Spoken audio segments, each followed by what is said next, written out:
Stack क्या होता है, 3 तरफ से बंद होता है, उसके बाद ऊपर से खुला होता है। कुछ इसमें ब्लॉक्स होते हैं, कुछ इसमें ब्लॉक्स होते हैं।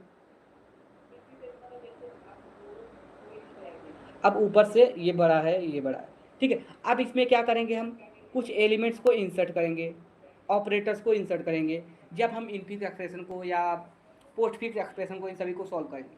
तो इसमें करते क्या है, पहले जो है, पहले हम क्या करते हैं, इसके अंदर प्लस डालते हैं, उसके बाद माइनस डालते हैं, उसके बाद हम डिवीजन डालते हैं, उसके को इसका कलर क्या कर देना है, हमें चेंज करना है ताकि आप लोग को अच्छी तरीके से समझ में आए।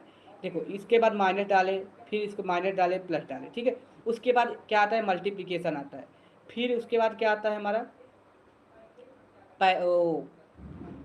एक्सपोनेंट्स आते हैं, उसके बाद हमारे पैरेंथेसिस आते हैं, open and close and open. तो देखिए ये क्या मेथड हुए, ये अच्छी तरीक़ों से आप लोग को समझ में आ रहा होगा कि हमने क्या यूज़ किया है। एक टेबल लिया है जिसमें मैं इनकी प्रेसिडेंस के अंतर, मतलब लो वाला पहले मैंने इंसर्ट किया है, लो वाला मैंने पहले इस पर इंसर्ट किया है, एंड हाई वाला बाद में, फिर उसके बाद उससे हाई, इसी प्रकार से मैंने ऑपरेटर्स को फीड कर दिया। आप लोग जानते हैं सबसे यहाँ पे थोड़ा मिस्टेक हुआ है, ये मैंने जो प्लस वाला इंसर्ट करा है, पहले प्लस नहीं पहले माइनस इंसर्ट होगा। क्यों क्यों होगा, क्योंकि माइनस जो होता है प्लस से छोटा है। अब आप लोग समझ रहे होंगे कि माइनस से बड़ा प्लस होता है, माइनस के बाद प्लस इंसर्ट किया, प्लस से बड़ा हमारा मल्टीप्लिकेशन वो डिवाइड होता है, डिवाइड को किया, डिवाइड से भी बड़ा हमारा मल्टीप्लिकेशन होता है, मल्टीप्लिकेशन को किया, उससे बड़ा हमारा स्क्वायर होता है, जैसे 2 का स्क्वायर करें 2 का स्क्वायर 4 होता है। उसके बाद हमारा क्या होता है, पैरेंथेसिस, जो सभी को एकजुट करके एक साथ सॉल्व कर देता है।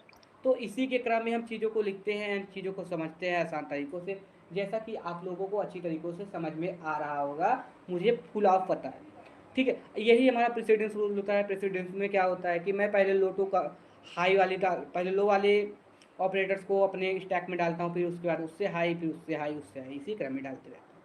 अब ये अच्छी तरीक़ों से आप लोग समझ चुके होंगे, जो कि मैं कन्वर्जन इन सब चीज़ों का अभी अभी क्लास लाइव लेके आया हूँ, चीज़ों को समझा के गया हूँ, जो कि आप लोग अच्छे से समझ चुके होंगे।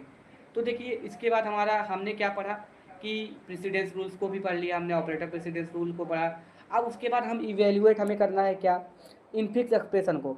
हमें इनफिक्स एक्सप्रेशन को समझना है कि इनफिक्स एक्सप्रेशन हमारा किस प्रकार से काम करता है।